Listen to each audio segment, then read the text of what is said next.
लड़कियां तो माँ जैसी होती हैं और माएं हमेशा बिना किसी स्वार्थ के काम करती हैं, कभी अपने माँ बाप के लिए, कभी पति के लिए और कभी बच्चों के लिए। माँ कभी सिर्फ अपने फायदे के लिए कुछ नहीं करती, इसलिए माएं हमेशा खास होती हैं। आज की कहानी इस सच्चाई को बहुत खूबसूरती से दिखाती है। ये है 7 साल की छोटी ओशन की कहानी, एक कहानी जो शांत, ताकत, प्यार और गहरे भावनाओं से भरी हुई है। कहानी शुरू होती है 1907 में जापान के एक छोटे से गांव में। सर्दी का मौसम है और नजारा है एक बेहद गरीब परिवार का। माँ, पापा, भाई बहन, दादी और हमारी कहानी की नायिका छोटी ओशन। ओशन एक प्यारी सी 7 साल की लड़की है। सब मिलकर खुशी खुशी दिन का थोड़ा सा खाना बांट रहे हैं, लेकिन ओशन के पापा खुश नहीं हैं। उनका चेहरा बहुत परेशान लग रहा है। अचानक वो बोलते हैं, सुनो, मैंने फैसला कर लिया है, अब से तुम काम करोगी, अमीर घर में नौकरानी बनकर काम करोगी। लेकिन ओशन मना कर देती है। वो अपने माँ बाप के साथ रहना चाहती है, स्कूल जाना चाहती है, किताबें पढ़ना चाहती है। उसकी माँ और दादी भी नहीं चाहती कि इतनी छोटी उम्र में वो काम करने लगे, पर परिवार के पास सर्दी भरने लायक चावल भी नहीं है, इसलिए पापा जिद करते हैं कि वो उसे भेज देंगे और बदले में 2 बोरे चावल मिलेंगे। जब ओशन फिर भी मना करती है तो पापा गुस्से में आ जाते हैं और उसे मारने को बढ़ते हैं, लेकिन माँ खुद को ढाल बनाकर उसके सामने खड़ी हो जाती है। बेचारी माँ और दादी कुछ नहीं कर पाती, बस रोती रह जाती हैं। अगली सुबह ओशन की माँ चुपचाप बर्फीले नदी किनारे बैठी हुई है, बहुत उदास। ओशन बार बार उसे पुकारती है, लेकिन माँ कुछ जवाब नहीं देती। थोड़ी देर बाद माँ बेहोश हो जाती है और गांव वाले उसे बर्फीले पानी से बाहर निकालते हैं। असली दुखद सच ये था कि माँ को एक और बच्चे को इस गरीबी में लाने का विचार सहन नहीं हो रहा था, इसलिए वो बर्फीले पानी में कूद गई थी ताकि गर्भ गिर जाए। गरीब माँ के पास कोई और रास्ता ही नहीं था। ये देखकर छोटी ओशन का दिल टूट जाता है। वो फैसला कर लेती है कि अब वो परिवार के साथ खड़ी होगी और काम करने चली जाएगी। उस रात वो जाग जाती है और माँ से कहती है, मैं कल से काम पर चली जाऊंगी। माँ मना करती है कि वो उसे नहीं भेजेगी, लेकिन ओशन बहुत अड़ियल हो जाती है। वो कहती है, माँ, मुझे सिर्फ इतना चाहिए कि तुम जिंदा रहो। मैं काम करूंगी, लेकिन तुम फिर कभी वो मत करना। ये कहकर वो माँ की गोद में सिर रख देती है। माँ उसे लोरी सुनाती है और धीरे धीरे सुला देती है। आज वो दिन है जब ओशन को घर छोड़ना है। जाने से पहले वो अपने छोटे भाई के लिए घास का एक छोटा सा उल्लू बनाती है, जो दादी ने सिखाया था। फिर कुछ लोग 2 बोरे चावल लेकर आते हैं। बदले में ओशन को काम करना होगा और अब जाने का समय हो गया है। माँ खुद के हाथों से सिली हुई किमोनो पहनाती है उसे। माँ कहती है, अब से तुम अकेली हो, खुद का ख्याल रखना, लेकिन अगर कभी बहुत मुश्किल हो जाए तो घर लौट आना, मैं यहीं तुम्हारा इंतजार करूंगी। ये कहते कहते माँ का बांध टूट जाता है और आंसू बहने लगते हैं। दादी उसके हाथ में एक सिक्का रखती है और कहती है, इससे ज्यादा मैं कुछ नहीं दे सकती। फिर दादी उसे कसकर गले लगा लेती है। आज ये छोटी सी लड़की घर छोड़कर काम पर जा रही है। माँ बाप को पीछे छोड़ना ओशन के लिए जितना दुखद है, उतना ही उसकी माँ के लिए भी। पापा भले ही उसे काम पर भेज रहे थे, लेकिन जाते वक्त वो भी रो पड़ते हैं और इस तरह भारी मन से ओशन अपनी नई जिंदगी शुरू करने निकल पड़ती है। आज से ओशन का काम शुरू हो जाता है।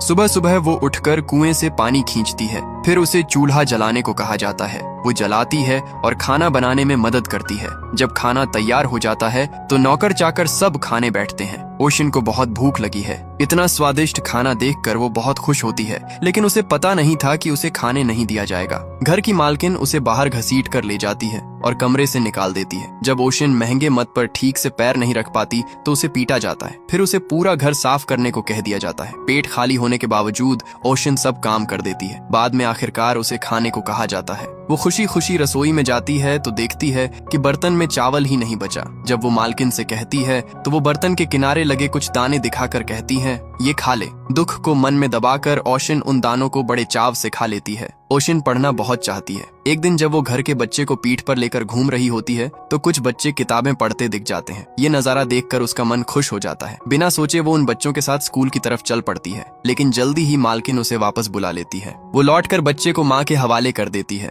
पीठ में बहुत दर्द हो रहा है बच्चे को इतनी देर ढोने से। फिर उसे बच्चे के सारे कपड़े धोने को कह दिया जाता है। जब वो कुएं के पास कपड़े धोने लगती है तो मालकिन आकर फिर मारती है कि गंदे कपड़े कुएं के पास मत धो। उसे नदी में धोने भेज दिया जाता है। इतनी ठंडी दिन में उसे हड्डियां जमा देने वाले बर्फीले पानी में कपड़े धोने पड़ते हैं। बहुत मुश्किल है, लेकिन उसके पास कोई चारा नहीं। हर रोज वो इसी तरह का कठिन काम सहती है। घर की वो औरत इस छोटी सी लड़की पर इतना भारी काम लाद देती है। अब ओशन इस मुश्किल से आदत डाल चुकी है। वो बिना बताए भी सब काम निपटा लेती है। दिन ऐसे ही बीत रहे थे। फिर एक दिन वो औरत अचानक ओशन पर चोरी का इल्जाम लगा देती है। कहती है कि एक सिक्का गायब हो गया है। ओशन बार बार कहती है कि उसने कुछ नहीं चुराया, लेकिन औरत सुनती ही नहीं। सिर्फ इल्जाम ही नहीं लगाती बल्कि उसके सारे कपड़े उतारकर तलाशी लेने लगती है। तभी वो सिक्का मिल जाता है जो दादी ने ओशन को दिया था। ओशन रो रो कर कहती है कि वो चोरी का नहीं, घर से लाया था, लेकिन कोई सुनता नहीं। अपमानित और गुस्से में ओशन घर से बाहर निकल जाती है। रोते हुए वो बर्फीली हवा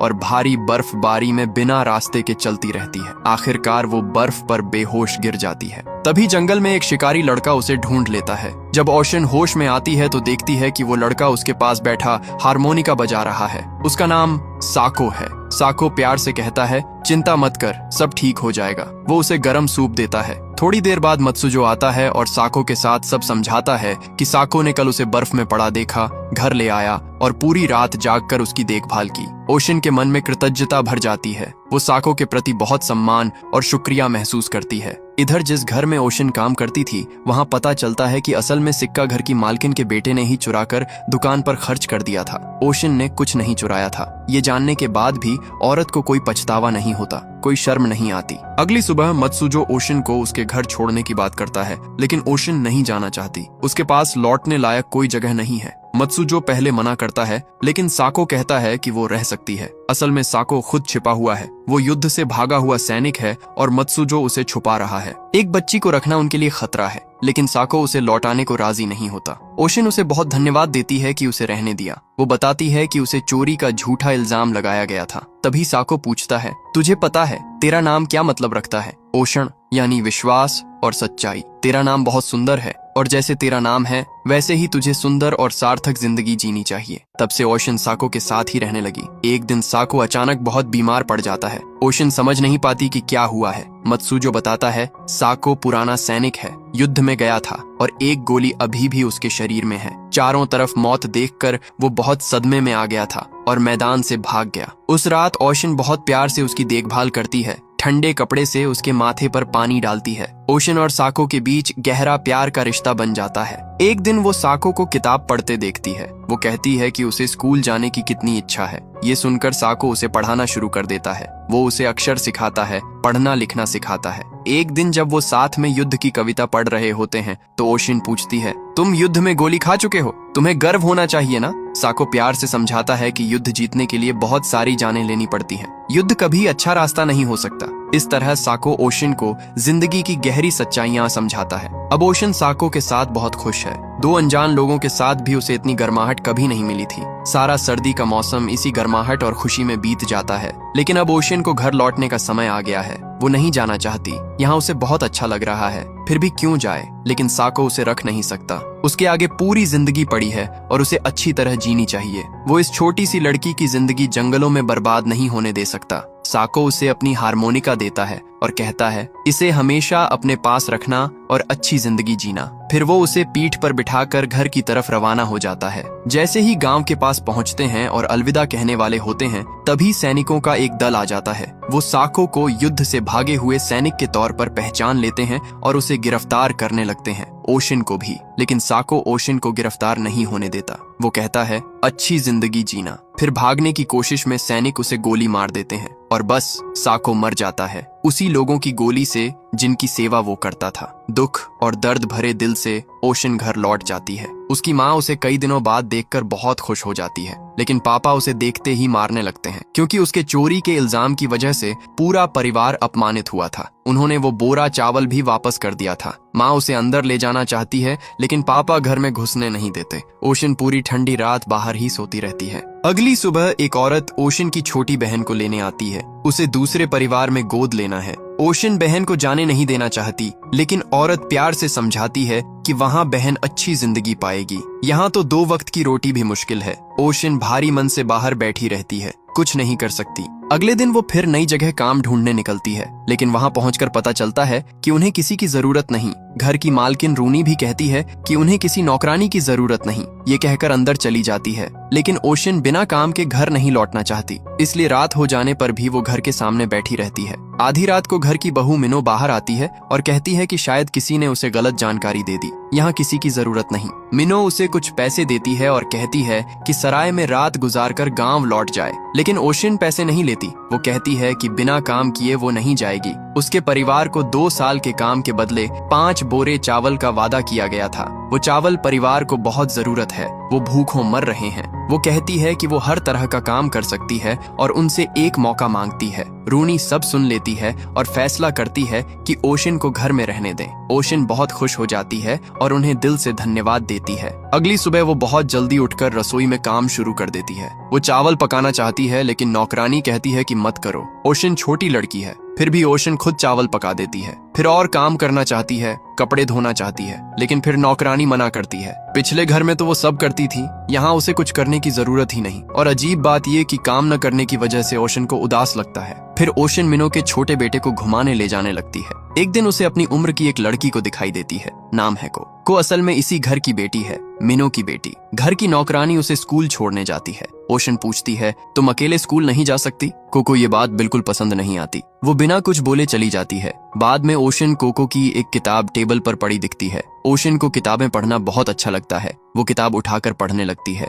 तभी किसी ने काम के लिए बुलाया तो वो किताब साथ लेकर काम पर चली जाती है। जब को स्कूल से लौटकर किताब नहीं ढूंढ पाती तो सबसे पूछती है। आखिरकार वो किताब ओशन के पास देख लेती है। क्योंकि ओशन ने बिना पूछे किताब ली थी, को उसे चोर कहती है। मिनो को ओशन का ये बर्ताव बहुत बुरा लगता है। को के पापा अपनी पत्नी से कहते हैं कि चोर को घर में नहीं रखना चाहिए। ओशन आगे बढ़कर कहती है कि उसने चोरी नहीं की, बस पढ़ना चाहती थी। लेकिन कोई मानता नहीं कि नौकरानी जैसी लड़की पढ़ भी सकती है। तो रूनी कहती है कि किताब जोर से पढ़कर सुनाओ। ओशन किताब बहुत सुंदर और साफ साफ पढ़ती है। सब हैरान रह जाते हैं। फिर रूनी कहती है, लोग तो नौकरानियों को पहले से ही चोर समझते हैं, इसलिए आगे से ऐसी चीजों में बहुत सावधान रहना। अब ओशन घर के सबके करीब हो गई है। वो ज्यादा काम नहीं करती, खाना भी भरपूर मिलता है। वो यहाँ अच्छी तरह रह रही है। एक दिन वो साखो वाली हारमोनिका बजा रही होती है। को उसे देख लेती है, छीन लेती है और बजाने लगती है। फिर कहती है, मैं इसे ले रही हूँ, मेरी माँ तुम्हें पैसे दे देगी। लेकिन ओशन मना कर देती है। दुनिया के सारे पैसे भी ले आओ तो मैं इसे नहीं बेचूंगी,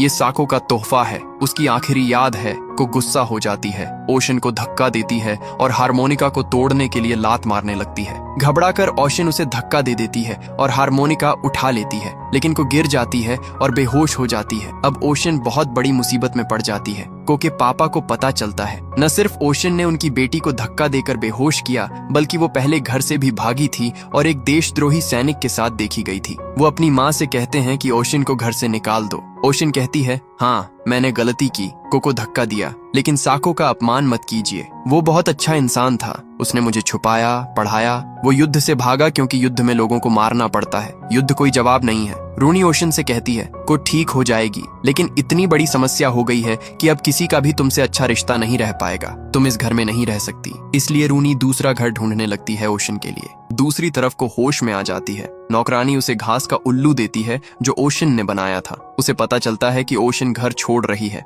ये सुनकर को अपनी दादी रूनी के पास दौड़ती है और गिड़गिड़ाती है कि गलती ओशन की नहीं थी। वो मानती है कि उसने खुद ओशन को हारमोनिका खरीदने के लिए मजबूर किया था। सबको उसे डरते थे, लेकिन ओशन ने नहीं डरा। वो उसके सामने खड़ी रही। जो लड़ाई हुई वो तो बस बच्चों का खेल था। ओशन बहुत अच्छी लड़की है, उसे घर से नहीं भेजना चाहिए। को दादी से मिन्नत करती है। दादी को के शब्द छू जाते हैं। वो फैसला करती है कि ओशन घर में ही रहेगी। उस पल से ओशन फिर घर में रहने लगती है। को उसकी अच्छी दोस्त बन जाती है। वो उसे मंदिर में पूजा करने भी साथ ले जाती है। ओशन अब सच में बहुत खुश है। लेकिन फिर एक दिन वो अचानक अपनी माँ को देख लेती है। माँ उस इलाके में आई है और शराबी आदमियों का साथ देकर पैसे कमा रही है। माँ को इस हाल में देखकर ओशन को झटका लगता है। माँ भी उसे देखकर बहुत शर्मिंदा हो जाती है। उस रात दोनों चुपके से मिलती हैं। ओशन की माँ बताती है कि वो काम करने आई थी और मौसम बदलते ही घर लौट जाएगी। ओशन कुछ नहीं कहती, बस माँ को गले लगा लेती है और रोती है। माँ को ऐसा काम करते देखकर ओशन का दिल बहुत दुखता है। वो बहुत रोती है।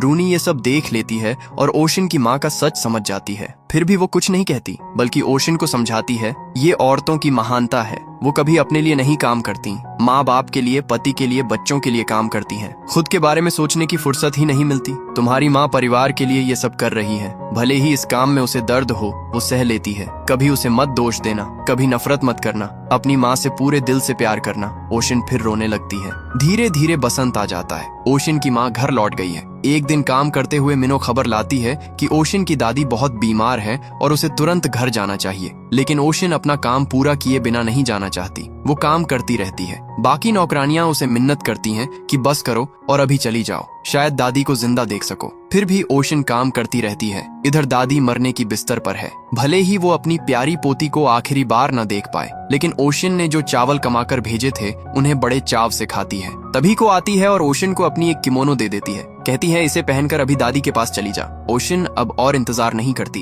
वो गांव की तरफ दौड़ पड़ती है कि दादी को आखिरी बार देख ले। रास्ते में बहुत मुश्किल से पहुंचती है, लेकिन घर पहुंचकर पता चलता है कि वो बहुत देर कर दी। दादी जा चुकी हैं। रोते हुए ओशन बार बार दादी से माफी मांगती है कि वो एक बार भी आखिरी वक्त नहीं आ पाई। ये पछतावा उसे और दर्द देता है और इसी दुख के साथ वो सो जाती है। अगली सुबह वो उठती है और देखती है कि माँ अभी भी काम कर रही है। दादी की फोटो के पास बैठी माँ उसे वो सिक्का देती है, वही जो दादी ने दिया था और जिसे परिवार ने पहले चोरी का इल्जाम लगाकर ले लिया था। अब वो सिक्का वापस कर दिया गया है। ये सिक्का ओशन के लिए दादी की आखिरी याद बन जाता है। वो माँ को देखती है जो बिना थके घर के सारे काम कर रही है। माँ को उस अपमानजनक काम करते देखने का दर्द अब धीरे धीरे कम हो रहा है। रूनी के शब्द उसके कान में गूंज रहे हैं। माएं खुद के लिए नहीं जीती, परिवार के लिए जीती हैं। ओशन माँ के पास जाती है और कहती है, माँ तुम हमेशा काम करती रहती हो, कभी आराम नहीं करती। माँ जवाब देती है, माँ का काम ही यही है। ओशन मुस्कुराते हुए कहती है, माँ मुझे सच में बहुत खुशी है कि मैं तुम्हारी बेटी पैदा हुई। माँ कहती है, अब से तुम हमारे साथ ही रहना। हमने परिवार के लिए बहुत संघर्ष किया, अब और संघर्ष नहीं। लेकिन ओशन कहती है, नहीं माँ, ये संघर्ष नहीं है। अब मैं सब संभाल सकती हूँ। अकेली भी मैं अपना और तुम्हारा ख्याल रख सकती हूँ। माँ को ओशन की जिम्मेदारी देखकर बहुत खुशी होती है। दोनों एक दूसरे को गले लगा लेती हैं और उनके बीच का प्यार और भी गहरा हो जाता है। अब ओशन को अपनी राह मिल गई है। वो 7 साल की वो छोटी सी चंचल लड़की अब जिम्मेदार और समझदार बन गई है। वो फिर से काम और पढ़ाई की तरफ बढ़ती है, परिवार के साथ खड़ी होने के लिए। और यही कहानी खत्म होती है। ये कहानी हमें बहुत कुछ सिखाती है। तुम कमेंट में बताओ कि इस कहानी ने तुम्हें क्या सिखाया। एक बात, अगर कहानी ने तुम्हें थोड़ा भी छुआ तो लाइक कर दो, और अगर यहाँ नए हो तो सब्सक्राइब करो और घंटी दबा दो, ताकि अगली कहानी में फिर मिलें। तब तक अपना ख्याल रखना और अच्छे रहना।